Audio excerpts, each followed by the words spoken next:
Leclerc, tu as raison, merci pour le micro.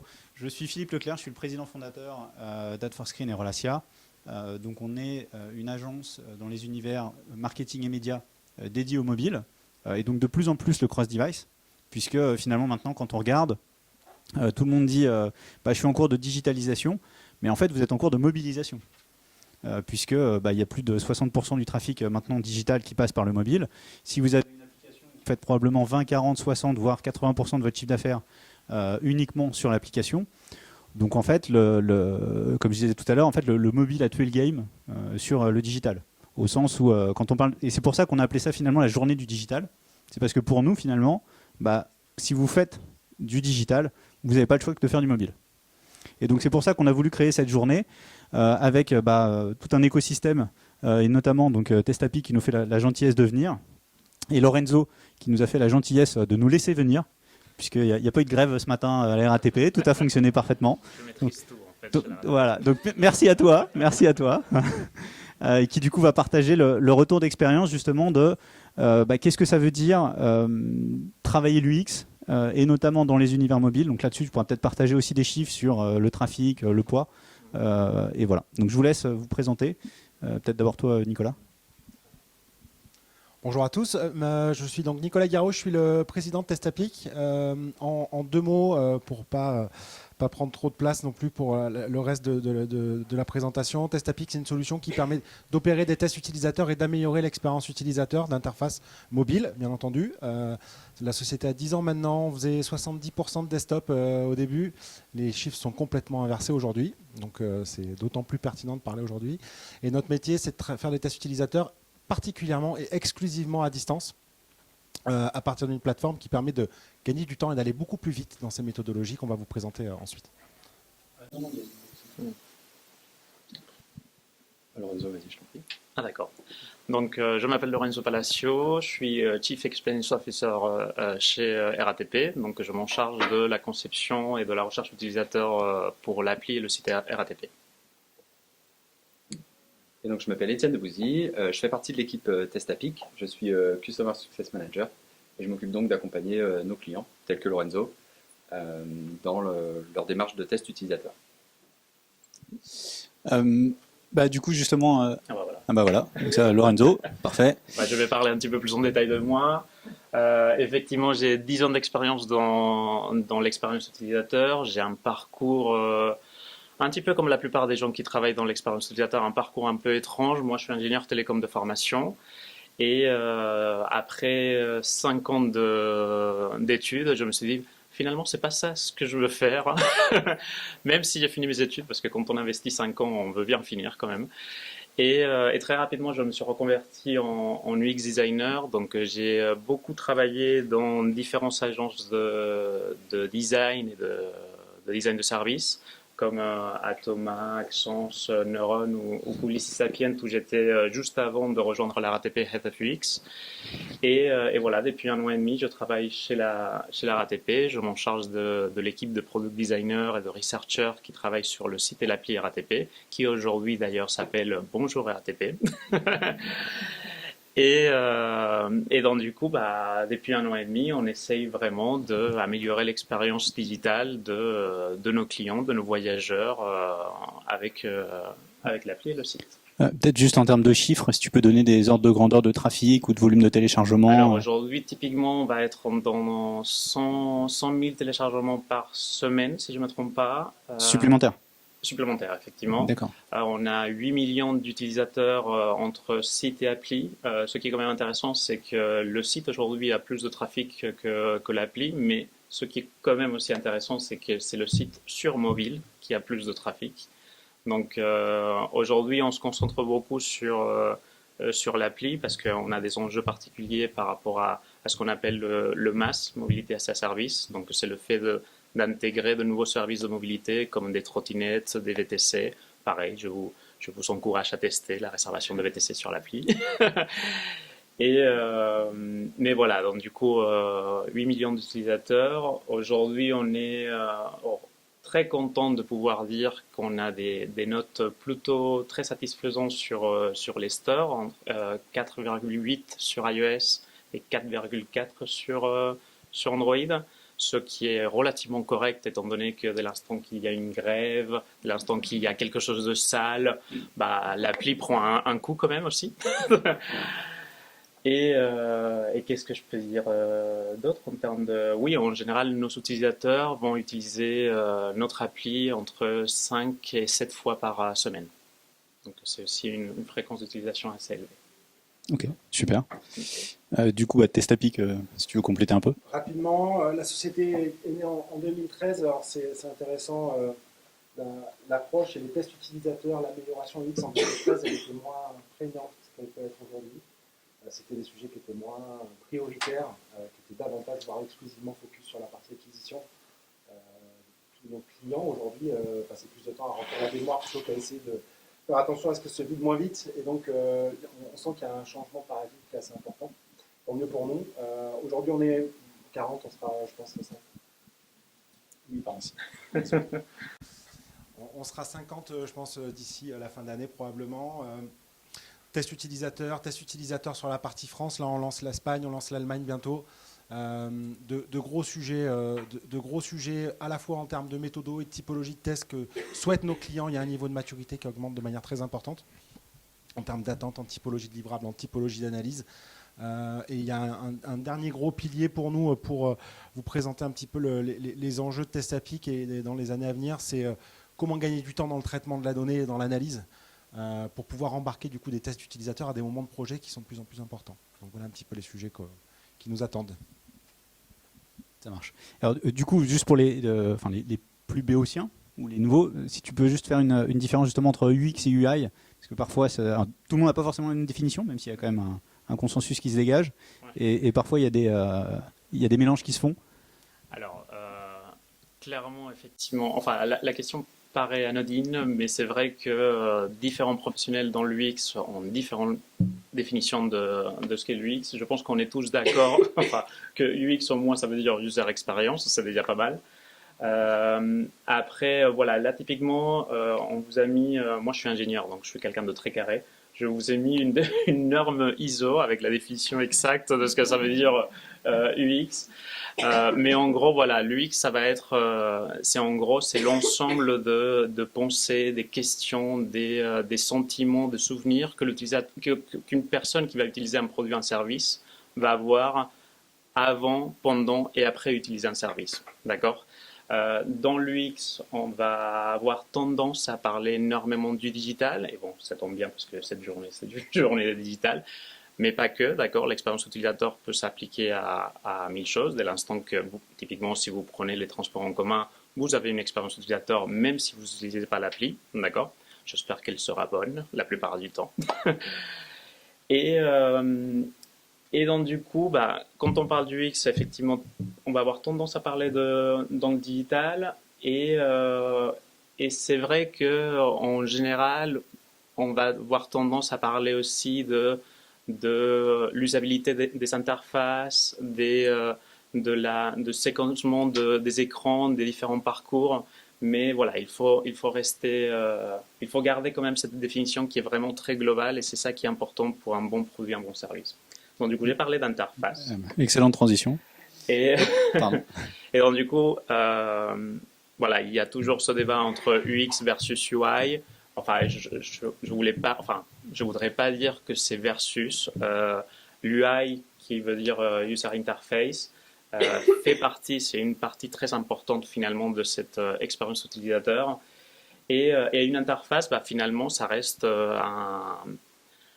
un canal de communication, un canal d'interaction finalement entre ce produit et service et l'humain.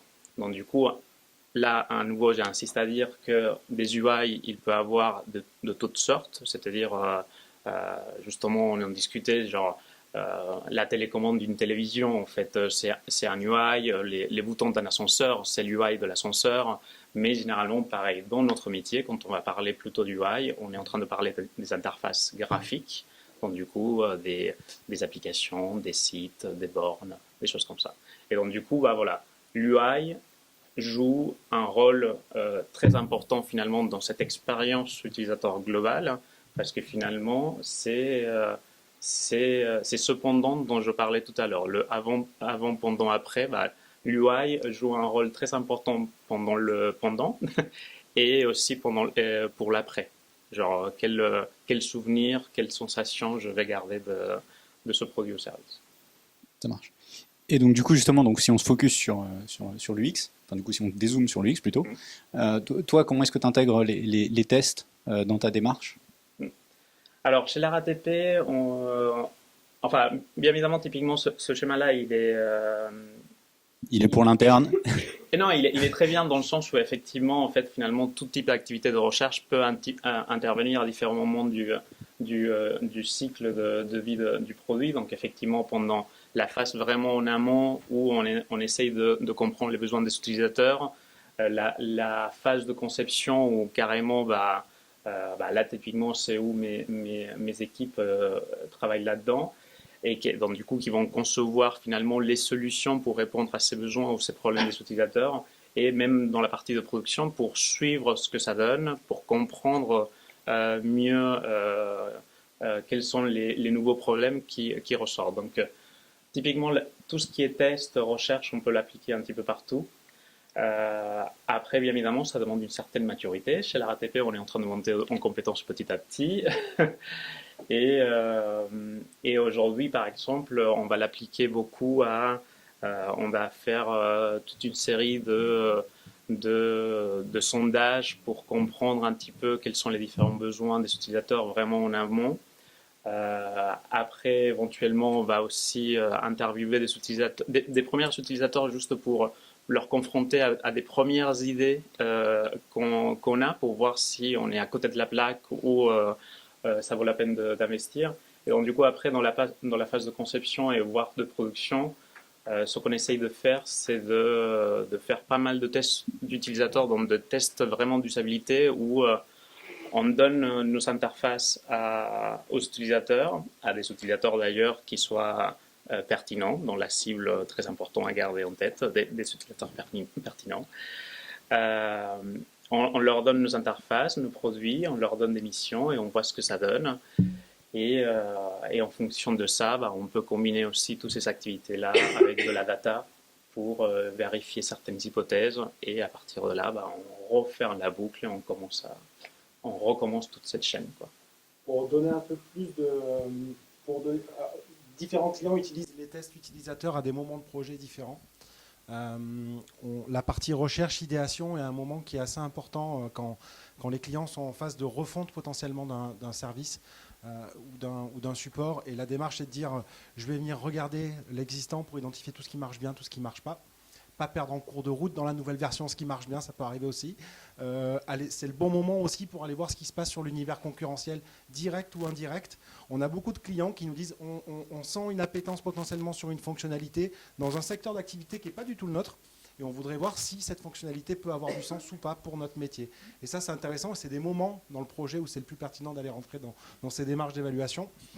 La partie recherche, la phase d'idéation, on est souvent sur du quanti, des sondages, des questionnaires sur du volume parce qu'on a besoin d'avoir des marges d'erreur assez faibles dans les résultats. En phase de conception, là, on va beaucoup tester du prototype, de la maquette. Je pense que vous êtes tous très à l'aise avec ces supports. Là, l'idée, on est sur des échantillons beaucoup plus courts et c'est validé si les points de friction, on parlait d'utilisabilité, identifier tous les freins qu'il peut y avoir dans la navigation sur les parcours qui sont proposés aux utilisateurs. Et la dernière étape, on est vraiment sur... nos clients nous disent on a une baisse d'un indicateur, quel qu'il soit. Les analytics nous ont donné la lumière, que ça peut être un outil d'analytics classique, un GA ou autre, ou un outil du X Analytics, un Content Square, un Hotjar. À partir de là, on identifie qu'il y a un point de friction. On ne sait pas potentiellement, on sait où il est, mais on ne sait pas qu'est-ce que c'est. Et donc, c'est à partir de ce moment-là qu'on a besoin des tests utilisateurs pour ajouter le pourquoi et être sûr qu'on actionne et qu'on touche les éléments qui posent vraiment problème aux utilisateurs. Voilà un petit peu le séquençage qui est le plus fréquent. Ouais, en gros, sur la dernière partie, c'est vraiment du quali à nouveau. On fait du quali pour expliquer les données quantiques qu'on peut obtenir par ailleurs. D'ailleurs, du coup, si tu peux élaborer un peu sur la méthode, justement. Oui, nous on a 3 méthodologies différentes de tests. Donc les deux que vous voyez à gauche sont plutôt orientés quali, celle à droite quanti. La première méthodologie de test, c'est des tests vidéo, donc qui consistent à une capture de la navigation en live de la personne, que ce soit sur un système mobile, donc app ou site web, ou bien sur desktop. La personne, on lui demande de réaliser des tâches, donc un parcours, peu importe lequel, et on recueille les commentaires audio. Donc vous voyez, vous pouvez voir toutes les hésitations, tous les pain points que la personne peut rencontrer sur son parcours, ou au contraire, ce qui fonctionne très bien. Donc ça, c'est du pur quali, on le fait sur des échantillons plutôt réduits. Ensuite, on a une méthodologie qui s'appelle le questionnaire, qui là aussi implique une navigation active de l'utilisateur, du testeur. Cette méthodologie, elle permet d'associer à la fois la dimension quali, puisqu'on va lui demander de jauger sur des échelles ou via des choix multiples son expérience, mais derrière, on va aussi avoir du quanti, puisque on le fait sur des échantillons plus larges, et ça va nous permettre de dégager des statistiques. La dernière typologie, c'est plus du quanti, donc pur, sur des échantillons cette fois-ci beaucoup plus larges, à partir de 200 personnes. Et là, ça nous permet vraiment d'avoir des statistiques sur des éléments précis, qui donc peuvent être toutes sortes de choses, que ce soit des visuels, que ce soit de l'appétence pour un service, ou bien du comportemental et ce genre de choses, quoi. Et du coup, Lorenzo, comment tu gères, toi, les retours? Parce qu'il y a des fois, c'est des retours positifs, donc là, tu te dis super. Et puis, il y a des fois, c'est des retours négatifs, et toi, tu te dis, bah, est-ce que je le prends en compte? Ou est-ce que je me dis, non, c'est quand même moi qui ai raison, les autres, ils savent pas? Ce qui est quand même important, c'est, enfin, bien évidemment, on va s'intéresser le plus à ce qui marche pas, même s'il faut quand même garder en tête ce qui fonctionne, parce que de temps en temps, pour essayer de régler un problème, on va créer d'autres. Donc, typiquement, si je parle de tests utilisateurs d'un point de vue usabilité, donc on va donner une série de missions à l'utilisateur pour les réaliser. Clairement, finalement, ce qui va être le plus important, un petit peu comme disait Nicolas, c'est le parcours, c'est-à-dire c'est la complétion de la tâche. De dire, est-ce que cet utilisateur a réussi à faire ce qu'on lui a demandé de faire, et jusqu'à quel point il a galéré ou il n'a pas galéré. Typiquement, effectivement, on peut faire des tests de usabilité avec un échantillon extrêmement petit, genre avec 5 personnes, on peut déjà identifier tout un tas de problèmes. Mais ce qui est quand même important de garder en tête, c'est que si même une seule personne dans ces 5 utilisateurs n'a pas réussi à faire la tâche, eh ben, c'est relativement grave, parce que cette personne-là peut devenir facilement 20-40% de notre population, des gens qui n'arrivent pas, typiquement dans notre cas, à recharger un pass Navigo ou à réserver un VTC. À nouveau, je fais un petit peu la pub de tout ce que vous pouvez faire sur l'appli. Donc du coup, là, typiquement, c'est toujours par rapport à la criticité, à la gravité de ce que ça donnait. Et c'est pour ça que souvent, on associe les méthodologies. La méthodologie Kali permet de déceler des problèmes, et la méthodologie Kali de les quantifier. Voilà. Et effectivement, en fonction de... Parce qu'après, il peut y avoir des commentaires du style qui sont très personnels, qui sont personnels, mais qui sont quand même importants pour nous, parce que nous, on recueille toutes les informations, mais ça peut être du style ah bah moi, j'aime pas cette couleur, ou je trouve l'interface un peu tristoun, ou des choses comme ça. Bon, j'ai mis 2 exemples que nous, on n'a pas. Mais effectivement, c'est justement là où c'est quand même intéressant de combiner avec d'autres méthodes, pour voir si vraiment il y a un vrai sujet, ou si c'était tout simplement un petit commentaire d'un utilisateur qui est quand même, à nouveau, très important, mais à prendre toujours avec modération. Le sujet de l'acceptation des problèmes, des défauts qu'il peut y avoir sur une interface, ça peut paraître anodin. On a dû faire plusieurs milliers, je n'ai pas le chiffre exact, d'études depuis 10 ans. Selon qui est le donneur d'ordre et la personne qui réceptionne les défauts, ça peut créer des situations qui sont délicates. Ça peut faire qu'on va évacuer certains problèmes parce qu'on ne veut pas les mettre en avant pour ne pas se mettre dans une position délicate vis-à-vis de ses supérieurs.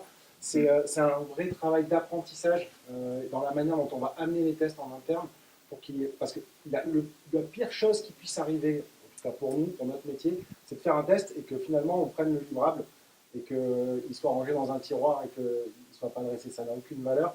Donc l'idée, et c'est aussi pour ça qu'on doit présenter ce qui marche bien, parce que ça nous est arrivé 2 fois d'avoir des tests les testeurs ont dit ils n'y arrivent pas. Mais dans des proportions de 80-90%, ça n'arrive jamais. Enfin, les gens qui travaillent aujourd'hui sur les interfaces, tous arrivent à faire des interfaces qui sont suffisamment fluides et intuitives pour pouvoir arriver à réaliser le parcours. Aujourd'hui, le sujet, c'est plus une somme de grains de sable à résoudre pour arriver à avoir un gain significatif. Et plus vraiment des éléments bloquants forts qui vont pénaliser la navigation. Mais la notion d'apprentissage et aussi de toutes les équipes par rapport aux tests utilisateurs pour pouvoir accepter aussi la critique, ça paraît évident de le dire, mais c'est un vrai travail. Ouais. Justement, est-ce que j'allais dire, comment tu priorises justement les retours parce que ça peut être de 1 retour à 25, et j'imagine qu'il y a effectivement tout ce travail de politique, donc peut-être dire en termes d'organisation ce que toi tu vois qui fonctionne bien ou dans les échanges. Et également, après, dans les 25, comment tu dis, je vais peut-être pas arriver à faire passer les 25, parce qu'il y a une roadmap et que ça n'arrive pas chez les RATP, mais c'est toujours blindé. Et du coup, je me bats pour 1, 2, 3 features. Comment est-ce que tu arrives à gérer ça? Dans tous les cas, juste pour rebondir sur ce que tu disais, effectivement, il faut vraiment accepter ce côté de... Enfin, on fait des tests pour apprendre. Donc, du coup... il ne faut pas faire des tests tout simplement pour valider le truc, parce que donc, du coup, en fait, ça ne va pas marcher, ça va rien nous apporter. Donc, du coup, effectivement, ici, il s'agit d'avoir le plus... C'est une posture. Ce que tu dis, c'est que c'est une question de posture aussi. Exactement. C'est-à-dire, même... Bon, je ne sais pas si je vais me faire engueuler par rapport à l'histoire que je veux raconter, mais dans tous les cas, typiquement chez la RATP, on a appris cette leçon d'une manière relativement violente, parce qu'en juin 2019, en fait, on a sorti la 3e grosse version de l'appli. Aujourd'hui, on considère que l'appli de la RATP, c'est ce qu'on appelle la V3. Donc, cette V3 est sortie en juin 2019. À l'époque, effectivement, on avait fait quand même pas mal de tests utilisateurs qui avaient identifié pas mal de problèmes, et des problèmes relativement graves, avec des fonctionnalités qui sont très utilisées chez nous, comme la recherche d'itinéraires, donc le fait de vouloir aller d'un point A à un point B.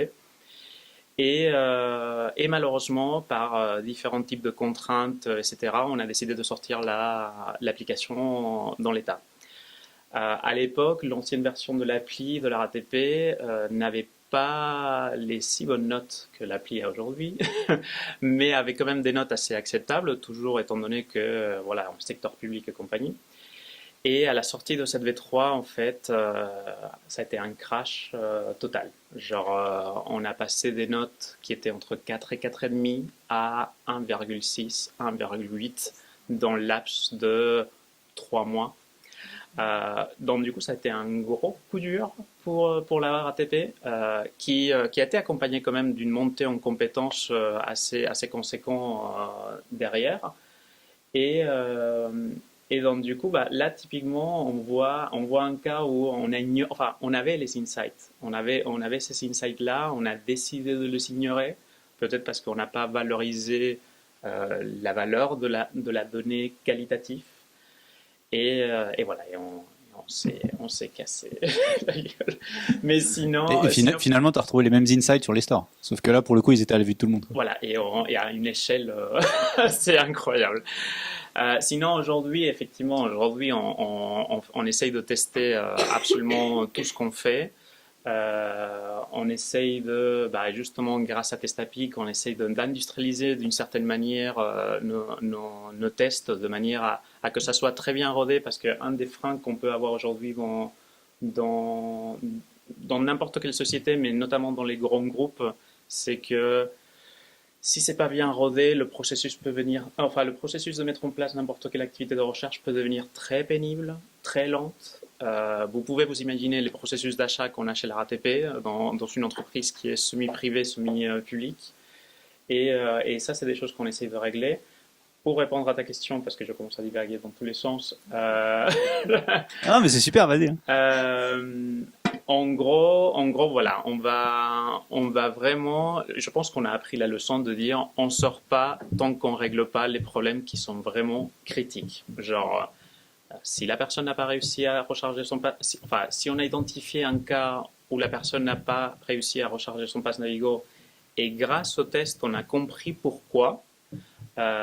Clairement, on ne va pas sortir la fonctionnalité avant. Pareil pour une réservation de VTC, pareil pour une recharge d'itinéraire, pareil pour la consultation d'honoraires. Voilà, là, clairement, c'est des trucs qu'on va régler avant de sortir.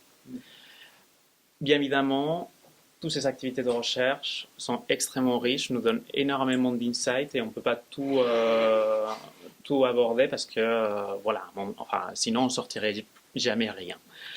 Donc tout ça, ça part aujourd'hui dans tout un processus de product management et de toute une série de tickets qu'on a sur Jira et qui nous attend sagement dès l'instant qu'on aura un petit moment. Mais effectivement, pour moi, c'est la criticité finalement de ce qu'on a identifié qui est vraiment la base. Ouais. C'est hyper intéressant. On a beaucoup de... En fait, quand on lance un test utilisateur, beaucoup de nos clients ont déjà aujourd'hui un avis parce que le niveau de maturité qu'on a sur son interface, on connaît déjà une grosse partie des points de friction potentiels. L'intérêt du test utilisateur, c'est aussi d'emmagasiner ces problèmes, d'en identifier des nouveaux.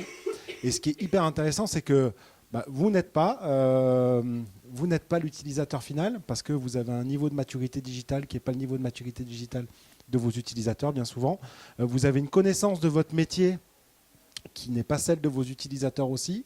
Et donc, vous allez possiblement, et ça c'est quelque chose qu'on voit très très souvent, on voit que finalement la roadmap, elle est priorisée en fonction de problèmes sur lesquels on donne un poids qui est important. Et ce poids-là n'est pas forcément le poids des utilisateurs. Et le gros intérêt justement dans des tests va permettre d'identifier des nouveaux insights, des nouveaux problèmes. Il y en a déjà une partie qu'on connaît, mais c'est surtout, ça va être de le réordonnancer en fonction de ce que veulent vraiment les utilisateurs. Et ça, on se rend compte que ça a un vrai poids en termes de perf pour nos clients. Et ça fait partie aussi de notre accompagnement à nous, d'aider nos clients à s'affranchir de tous ces biais qu'ils peuvent avoir. Parce que quand on est dans un projet, on a la tête dedans et on n'est pas capable d'avoir cette distance que les utilisateurs peuvent avoir. Et c'est particulièrement vrai en fait, dans les univers applicatifs pour deux raisons principales. Déjà, le premier point, c'est que l'application, c'est vos meilleurs clients. C'est-à-dire qu'on a fait, nous, chez AdForScreen, toutes les études data mining possibles et imaginables sur la valeur d'un client qui est équipé d'une application par rapport à un client qui ne l'a pas, qui soit acheteur sur le web, en point de vente si vous en avez, etc. Cette valeur, elle augmente d'au moins 60% sur des logiques RFM, récence, fréquence, montant.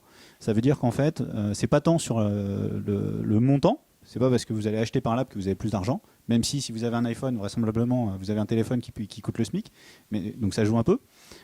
Néanmoins, c'est vraiment sur la fréquence. Finalement, l'application, c'est ce que nous on appelle un peu une cage dorée, une prison dorée. On sait par exemple que lorsque vous avez une application, vous êtes 50% moins susceptible de comparer les prix. Donc ça, dans un univers web où on vous dit qu'on est à un clic d'aller à la concurrence, ça change un peu la donne quand même. Donc ça, c'est les meilleurs clients. Et finalement, avoir une application qui crache, ça n'arrive jamais chez RTP, c'est finalement mal parler à ses meilleurs clients. Donc là, c'est double peine. Et il y a une triple peine qui est que l'application, si ça crache sur le site, on peut tout arrêter, mettre 25 devs dessus, mettre une page et hop, c'est bon, en 2 heures, on a peut-être redémarré le truc et ouf, c'est bon, ça part. Sur l'application, il y a des logiques de soumission et de remise à jour. Donc je vais vous donner juste 2 exemples comme ça qui sont un peu sympas. On a travaillé une fois avec un e-marchand qui a mis en place une nouvelle version de son application sur le store un 20 décembre. Sauf qu'en fait, l'application crachait. Donc ça, ils s'en sont aperçus 3 heures après, sauf que le temps de remettre tout à jour, etc., il a fallu 1 mois. Voilà. Donc c'est un peu dommage quand on est e-commerçant et que c'est Noël et qu'en plus c'est la période des soldes. Et pour aller dans le sens après de Lorenzo et Nicolas et Étienne, on a un deuxième exemple, c'est Française des Jeux, tout à l'heure on en reparlait. Bon là, faut pas le dire, je l'ai dit, mais une fois, ils ont sorti une version, alors il y a 5-6 ans, ils ont sorti une version de l'application où en fait sur le loto, alors accrochez-vous, la fonctionnalité c'est savoir combien vous auriez gagné si vous aviez joué. Donc il faut se faire mal quand même, c'est un peu sado, enfin maso, de se dire tiens, si j'avais joué, j'aurais pu être millionnaire. Et ben en fait, ils se sont dit fonctionnalité de base, on s'en fout. Donc dans la roadmap, on doit cutter, on doit mettre, vas-y, ça déroule.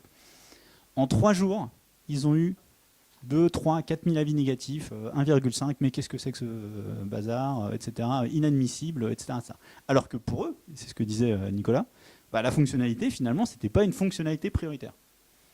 Donc, et pareil, bah là, donc là, faut tout arrêter, remettre les devs, remettre la fonctionnalité, etc. Donc là, bon, la fonctionnalité, il l'avait enlevée, donc c'était plus facile à remettre. Mais c'est pour dire que souvent, nous, ce qu'on voit justement sur les parties promotion, fidélisation, etc., c'est que la clé, c'est le socle. On sait que quand vous avez, par exemple, une note de 3,5 sur les stores, bah, ça va marcher 2 fois moins bien en termes d'efficacité marketing, toutes choses égales par ailleurs, que si vous avez une note de 4,5. Et de la même manière, finalement, c'est assez simple parce que quand vous êtes sur Booking, si vous voulez réserver un hôtel, il y en a un qui a des avis à 2,5 et un qui a le même prix, le même emplacement et qui a 4,5. Vous savez où vous allez. Bon, bah là, c'est pareil en fait. Quand vous regardez les notes, si 1,5, c'est que ça crache. 1,5, c'est que ça crache, j'en veux pas, je vais même pas le faire. 3,5, c'est bon, je vais la tenter, mais c'est qu'il y a un problème soit dans le service, soit dans la livraison, etc., etc. Et 4,5, c'est ok, c'est bon, je peux y aller, déjà au moins ça crache pas.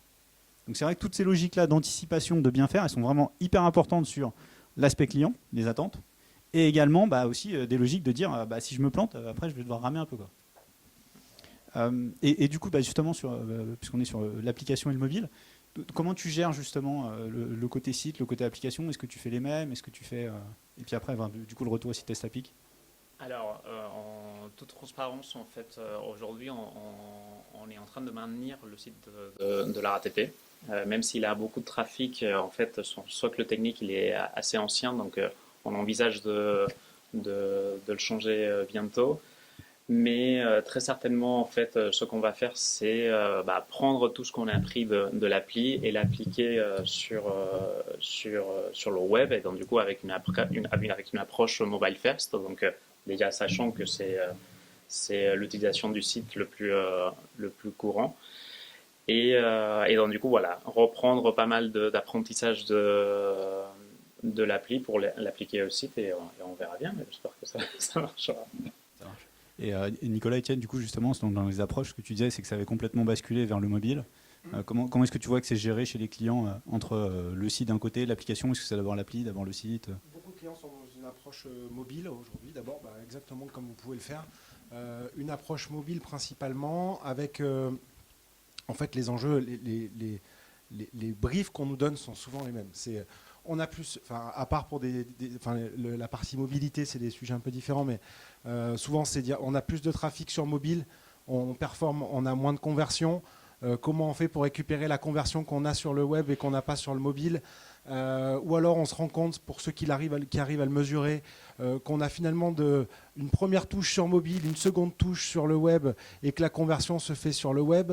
Et donc comment je fais pour éviter d'avoir de la conversion multitouche? Et donc toutes ces problématiques-là aujourd'hui, dans la manière dont les clients abordent les tests utilisateurs, on se rend compte que le mobile aujourd'hui, on ne fait franchement, quand on est dans une démarche avec des clients assez matures, ça arrive de plus en plus souvent qu'on fasse plus de tests de desktop et qu'on fasse que du mobile. Il y a aussi des typologies de tests qui changent dans une démarche d'expérience utilisateur, comme l'a présenté Lorenzo tout à l'heure. C'est que les tests démarrent plus tôt aussi. On nous fait démarrer des tests beaucoup depuis Google pour voir quelle est la requête que va taper l'utilisateur. Est-ce qu'il va venir par du SIA, par du SEO? Quel va être l'impact potentiellement de confronter une bonne position en SEO versus une bonne position en SIA? Quel va être l'impact sur les stores des visuels que je vais mettre dans mon application? Comment va être perçu le descriptif de mon app? Il y a beaucoup de clients à nous qui ont aussi plusieurs apps pour le même groupe. Quelle est la perception et comment comprennent les utilisateurs des différents services qui sont proposés dans les stores? Toutes ces choses-là, c'est des choses qu'on teste de plus en plus et qui peuvent paraître évidentes quand on est... Je vois nos clients sont sur un projet et du coup ont moins une vision plus globale sur l'expérience de toute la marque auprès des utilisateurs. Et c'est parfois confusant. On a des retours qui peuvent être assez cocasses en termes d'insight. Et de la même manière, dans la typologie des tests et de l'évaluation qui est faite, on avait anciennement plus des grosses études avec des centaines de testeurs, avec une grosse analyse, avec du benchmark, avec des gros moments d'évaluation. Et cette partie-là aussi, elle change. On se rend compte qu'on a... Et c'est exactement la stratégie qu'a Lorenzo dans la manière dont ils opèrent leurs tests utilisateurs et qui est vraiment la bonne démarche. C'est moins de gros moments dans l'année où on va se retrouver avec une quantité très importante d'insights qu'on ne va pas pouvoir digérer, mais plutôt faire de l'itération de petits tests qui va permettre du coup de vraiment rentrer dans une démarche itérative d'optimisation continue. Et c'est ça qui permet d'avoir le plus de gains aujourd'hui, en tout cas on le voit avec nos clients. D'ailleurs, pour la petite anecdote, les premiers tests qu'on a fait avec Testapic chez la RATP, c'était justement au moment où en fait, on faisait cette bascule entre l'appli de la RATP et l'appli Bonjour RATP. Et en fait, on a changé aussi notre image de marque. On a laissé tomber le vert de la RATP, qui s'appelle le vert jade, donc assez iconique. Et donc, du coup, vous pouvez imaginer qu'on avait relativement peur, parce que c'est genre, aujourd'hui, on profite d'un certain niveau de trafic, mais si on chamboule la marque, si on chamboule le nom de l'appli, qu'est-ce que ça va donner? Et donc, du coup, on a fait des tests tout simplement pour savoir si déjà les gens arrivaient à télécharger l'appli de la RATP avec une autre marque, avec d'autres visuels, avec un autre nom. Et bon, ça s'est bien passé, et ça s'est bien passé après avec la donnée. Bon, super. Alors peut-être pour terminer du coup, hop, transition magnifique. Est-ce que justement il y a un do's and don't que tu peux partager sur alors un fail à éviter, donc ça tu l'as déjà dit, et justement une best practice pour partager avec l'audience et puis après avoir le retour côté Testapic. J'aurais tendance à dire essayer de tester effectivement très fréquemment. Après, effectivement, ça demande une certaine gymnastique au sein de l'organisation de comment gérer tous ces insights un petit peu dans la durée. Très important aussi, je vous encourage vraiment à tous, si vous ne faites pas des tests utilisateurs, faites des tests utilisateurs et à la limite, si vous ne le faites pas du tout, faites-le un petit peu n'importe comment, mais soyez conscient que vous êtes en train de le faire n'importe comment, d'accord? Tout simplement pour commencer je me dis que il vaut mieux quelque chose de médiocre que rien du tout, d'accord? Mais c'est quand même important que ça soit fait avec des utilisateurs qui sont pertinents. On parlait tout à l'heure du fait de tester en interne n'a aucun intérêt. Typiquement, tester l'appli de la RATP en interne, ça n'a aucun intérêt parce qu'on est complètement là-dedans. Nous, on sait d'où vient la perturbation jusqu'à la personne qui a la renseignée. Comme ça, les utilisateurs ne le savent absolument pas. Donc, du coup, testez-le avec des utilisateurs qui sont dans votre cible. Et je vous donne des exemples. Typiquement, chez nous, ça ne va pas du tout être pareil, les habitudes d'un Parisien, que les habitudes de quelqu'un qui habite en Grande Couronne, versus un touriste, versus quelqu'un qui, par exemple, quelqu'un qui n'a jamais rechargé son pass Navigo sur l'appli. C'est un gros changement d'habitude. Donc, typiquement, nous, on a la capacité à tester avec ces différentes personnes. Les gens qui prennent le RER A, c'est une cible très particulière, le RER A. Donc, ça c'est très important pour avoir des retours qui sont vraiment riches et représentatifs, finalement, des vrais utilisateurs que vous allez avoir derrière. Super. Côté Testapic, Étienne ou Nicolas? Sur les don'ts, en fait, je vais rejoindre Lorenzo, ce qu'il disait. Le pire serait de ne pas tester, ou alors de tester pour essayer de confirmer des avis que vous auriez déjà en interne, sans vraiment vouloir, être en mesure d'accepter les résultats des tests et de les intégrer dans une démarche d'amélioration. Nous, c'est ce qu'on essaye de mettre en place avec Lorenzo et avec nos clients, c'est des démarches d'amélioration continue qui vont permettre tout au long de l'année d'alimenter la roadmap, de déceler les choses qui sont critiques et non pas d'aller faire de la com en interne avec un résultat de test pour aller vendre son travail. C'est pas vraiment l'idée. Donc voilà, moi je pense que c'est ça la dimension la plus importante des tests utilisateurs. Je dirais même, si vous faites un test utilisateur et vous n'identifiez pas des problèmes, très mauvais signe. Très mauvais signe. Il doit forcément avoir quelque chose à améliorer. Donc, vous avez forcément soit biaisé le test, soit l'avoir testé avec des gens qui vont pas. Donc, il faut vraiment faire toutes ces activités-là dans cette ambition de trouver des petites pépites qui vont améliorer votre service, quoi. Ouais. Un petit don complémentaire, les tests que l'on aime le moins. Les tests qu'on aime le moins, pardon, désolé. C'est quand un client vient nous voir et nous dit on a fait la MEP, c'est en ligne, on est à -15 en conversion, faut nous dire pourquoi. Et on a 8 jours, hein, parce que ou on a 3 jours parce que vous comprenez, on perd beaucoup de chiffre d'affaires. Ça, c'est les tests pompiers. Tout le monde est stressé et parce que c'est la mauvaise raison de faire des tests. Les tests, ça se fait en amont et plus on les fait en amont, plus justement on gagne de l'argent parce qu'il n'y a rien de pire que de faire du rework quand on a fait du développement. C'est frustrant pour les équipes projets, pour les devs. Et puis, c'est en même temps aussi, c'est très frustrant parce que ça permet de... faire des tests quand on est sur de la maquette, de la conception, ça laisse le temps aussi d'itérer, d'avoir dans une vraie démarche d'optimisation. Là, c'est pas de l'optimisation, là, c'est des tests pour éteindre des feux et on les éteint pas d'ailleurs toujours. Super, merci à tous. On a le temps pour une ou deux questions s'il y en a. Oui. Comment bien choisir son panel d'utilisateurs si on est en B2C? Comment... Alors, nous, par exemple, chez Testapic, on a un panel de plus de 300 000 testeurs, comme on le disait, France, Europe et monde. Et on a un certain nombre de critères qu'on intègre en base, c'est-à-dire que tous nos testeurs remplissent un profil, que ce soit sur des habitudes d'achat, sur des données démographiques classiques. Et donc, derrière, on va être à même de mobiliser une combinaison de critères pour aller chercher les testeurs qui correspondent. Donc ça peut être, dans le cadre de la RATP par exemple, un code postal typiquement, ou bien une tranche d'âge, ce genre de choses. Ça peut être des revenus quand on est sur du e-commerce. Ça peut être aussi des fréquences d'achat en ligne, ce genre de choses. Typiquement chez nous, chez Testapic, en plus à ça, on a rajouté des critères. Aujourd'hui, les critères qu'on a disponibles sur la plateforme, c'est le fait d'avoir rechargé Topaz Navigo déjà sur mobile ou pas. D'accord, cette population nous intéresse beaucoup. Savoir aussi quelles sont les habitudes de mobilité, du style transport en commun versus VTC versus trottinette et compagnie. À certains moments, ça va nous intéresser une certaine population, à d'autres moments, ça nous intéresse tout le contraire. Et bien évidemment, on a aussi un autre critère de l'utilisation de nos concurrents. Genre, si on veut tester, typiquement chez nous, enfin chez la RATP, bien évidemment, on a des concurrents qui sont très féroces. On va avoir un Google Maps, un Appel Plan, même un Citymapper nous peut faire du mal.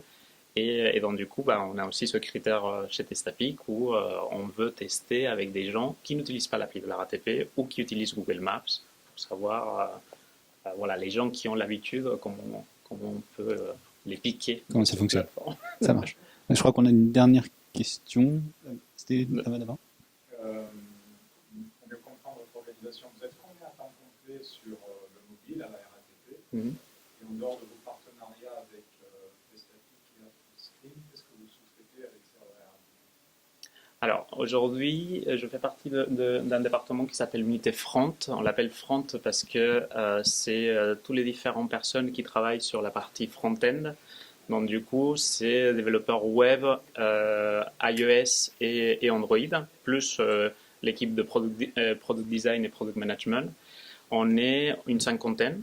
Et ça, c'est la partie front-end, d'accord. Après, on va avoir des équipes de back-office qui gèrent différentes parties des bacs qu'on utilise dans l'appli. Donc, par exemple, on a un back-office pour la gestion de l'information voyageur, tout un sujet.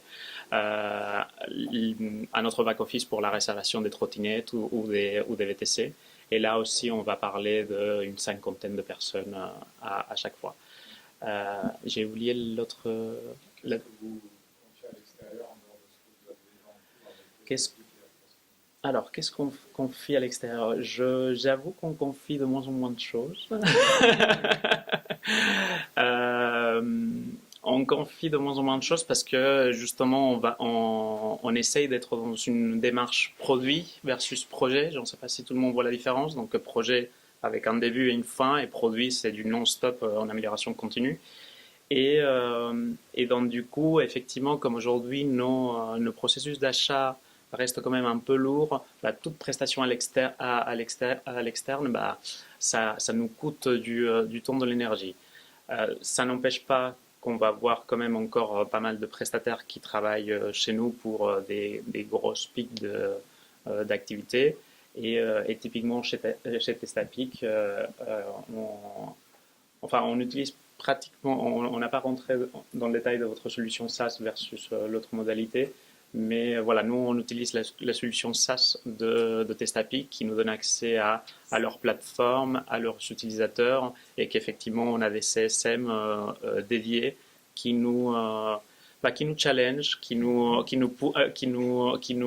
pousse à faire d'autres types d'études. Et voilà, c'est quand même bien pour garder ce côté objectif, de dire, et de ne pas biaiser déjà de notre part les tests. Alors, rapidement, peut-être juste une dernière question. Vous avez parlé des tests en amont, et dans le cas de la RATP, il y a quand même plusieurs applications qui font la même chose. En fait, on a parlé, il y a celle du STIC, en tout cas du diamètre du niveau, qui propose ces choses-là, il y a la vôtre. Comment vous avez testé, c'est quoi la méthode pour arriver à se dire que la bleue peut prendre ou pas la bleue pâle? Alors, pour répondre à ça, il faut que je fasse un petit cours de l'univers d'acteurs dans la mobilité. La RATP est un opérateur de transport. D'accord? Donc, l'opérateur de transport, finalement, c'est un prestataire de Île-de-France Mobilité qui est l'ancien STIF. Île-de-France Mobilité, c'est l'autorité organisatrice de la mobilité en Île-de-France. Donc, du coup, c'est le gros acteur qui gère tout. Donc typiquement les stations, le matériel roulant, c'est Île-de-France Mobilité. Et finalement la RATP, c'est un opérateur de transport, comme d'ailleurs ça peut être le cas de SNCF avec Transilien ou oui, alors... Et oui, SNCF aussi. Oui, SNCF, il est... Alors oui, SNCF... Ah, par contre, si tu peux juste accélérer. Oui, pardon. Bref, tout ça pour dire qu'aujourd'hui, l'appli de Île-de-France Mobilité, qui avant, pareil, s'appelait Via Navigo, en réalité, c'est notre concurrent. Ça fait partie de nos concurrents. Mais la RATP, étant donné que c'est l'acteur historique parisien, c'est vrai que pas mal... et d'ailleurs, on a des études de marché qui nous prouvent que la RATP fait partie du top of mind quand on pense au transport public. C'est genre, quelle est la société qui gère le transport en commun en Ile-de-France? RATP. Et on est très content de ça. Super. Merci beaucoup. Merci à tous. Prochaine conférence ici. Prochaine conférence à 11h30 dans cette salle sur comment gérer et contacter les personnes qui sont opt-in versus les personnes qui sont opt-out, ce qui est quand même un gros sujet du moment. Et de l'autre côté, une session sur YouTube, comment en faire quelque chose de performant en termes de business. Merci à tous, merci Lorenzo, merci Étienne, merci Nicolas.